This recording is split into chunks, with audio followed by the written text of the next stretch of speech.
Bienvenue sur Africa 24 pour cette nouvelle édition de l'Africa Tonight. Voici les titres de l'actualité. Le nom de la nouvelle secrétaire générale de l'Organisation internationale de la francophonie est désormais connu. Il s'agit de l'ancienne gouverneure du Québec au Canada, Michaëlle Jean. Elle occupera son poste de manière effective dès le 1er janvier 2015. Manifestation en Égypte après l'acquittement d'Hosni Moubarak. Une personne a été tuée, 14 autres ont été blessés ce samedi place Tahrir lors de violentes échauffourées avec la police. Et puis, c'est un pas supplémentaire dans le processus d'intégration en Afrique de l'Ouest. Deux nouveaux projets visant à consolider le marché commun ont été lancés à Abuja, la capitale fédérale du Nigeria. Fin du suspense à Dakar après plusieurs heures de tractation. C'est la Canadienne Michaëlle Jean qui a été élue secrétaire générale de l'Organisation internationale de la francophonie. L'ancienne gouverneure générale du Québec au Canada exercera un mandat de 4 ans renouvelable à la tête du groupement des pays ayant la langue française en commun. Marina Vanier. Michaëlle Jean succède à Abdou Diouf au secrétariat général de l'Organisation internationale de la francophonie. Gouverneur général et commandante en chef du Canada de 2005 à 2010, Michaëlle Jean occupe depuis octobre 2010 le poste d'envoyé spécial de l'UNESCO pour Haïti. Grand témoin de la francophonie aux Jeux olympiques et paralympiques de Londres 2012, elle est depuis cette même année chancelière de l'Université d'Ottawa, la plus grande université bilingue anglais-français au monde. Une personnalité de stature internationale donc, élue ce dimanche 30 novembre secrétaire générale de l'Organisation internationale de la francophonie. Elle prend les rênes de l'organisation en tant que première femme et première personnalité non africaine. Une élection tout à fait légitime dont elle se dit fière. Alors tout d'abord, je tiens à saluer les représentants et les représentantes des médias ici présents. Et c'est un grand honneur pour moi d'être assise ici à cette table. Je voudrais dire que j'ai appris comme vous le processus, ce qui a conduit à ce choix. Et je suis heureuse d'apprendre qu'il a été vraiment appuyé sur un vrai consensus, ce qui traduit aussi un gage de confiance, et il faut cette confiance pour avancer dans cette fonction. Au cœur de ces projets pour la francophonie, la mise en œuvre d'un programme ambitieux de transformation de l'espace francophone en zone d'échange et de développement économique. La feuille de route sur laquelle les chefs d'État et de gouvernement se sont entendus est l'une, je dirais, des plus ambitieuses et des plus audacieuses que la francophonie se soit jamais donnée. L'idée d'une francophonie économique. Et ce qui a été vraiment formidable durant toute cette campagne que j'ai pu mener pour établir, et cela était nécessaire, un vrai état des lieux des pays, de l'espace francophone, de leurs objectifs, de leurs aspirations, des forces en présence, des volontés. Une volonté dont elle compte bien se servir pour la réussite de son mandat qui prendra effet à partir de fin décembre 2014. Le 15e sommet de la francophonie a ainsi pris fin ce dimanche et comme le veut la tradition, de nombreux chefs d'État et de gouvernement se sont prêtés à l'exercice des discours.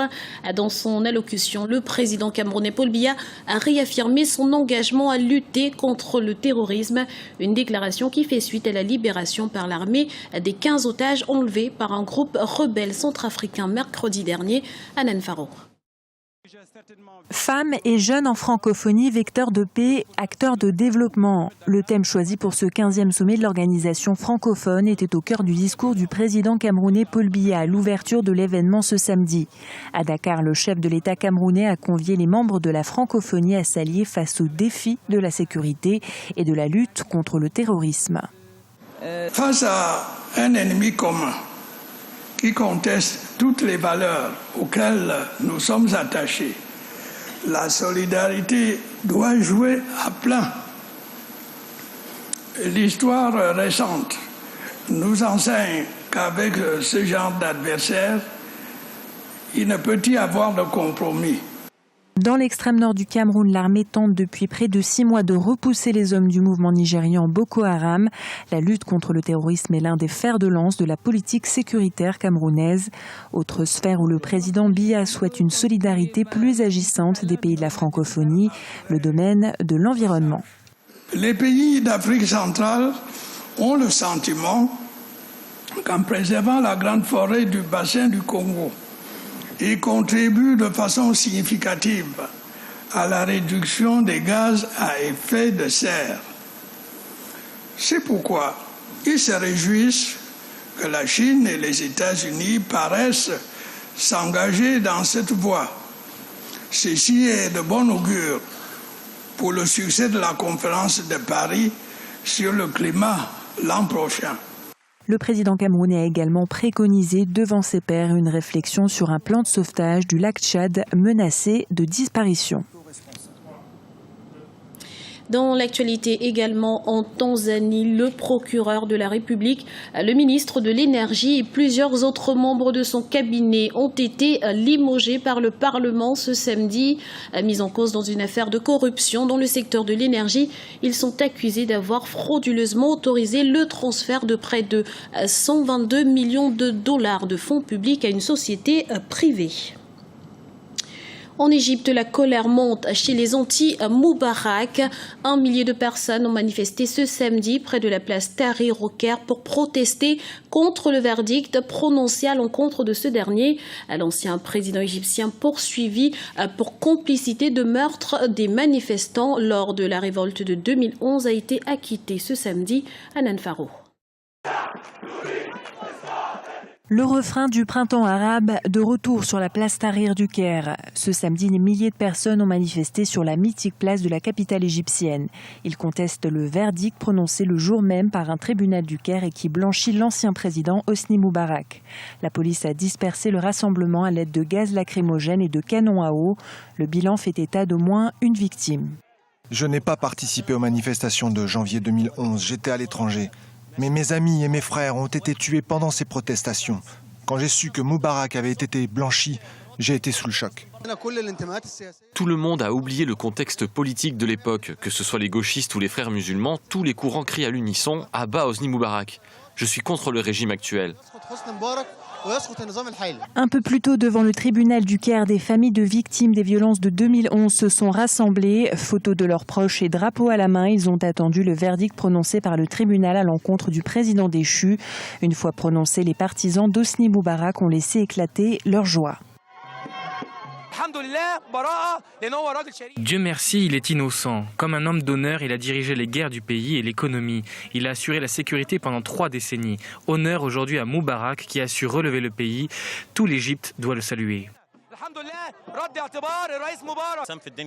Tout le monde peut faire des erreurs. Nous avons tous un bon et un mauvais côté. Moubarak n'est pas un ange, mais il a fait beaucoup de bonnes choses. Pourquoi nous ne regardons que ses erreurs en ignorant ses mérites ?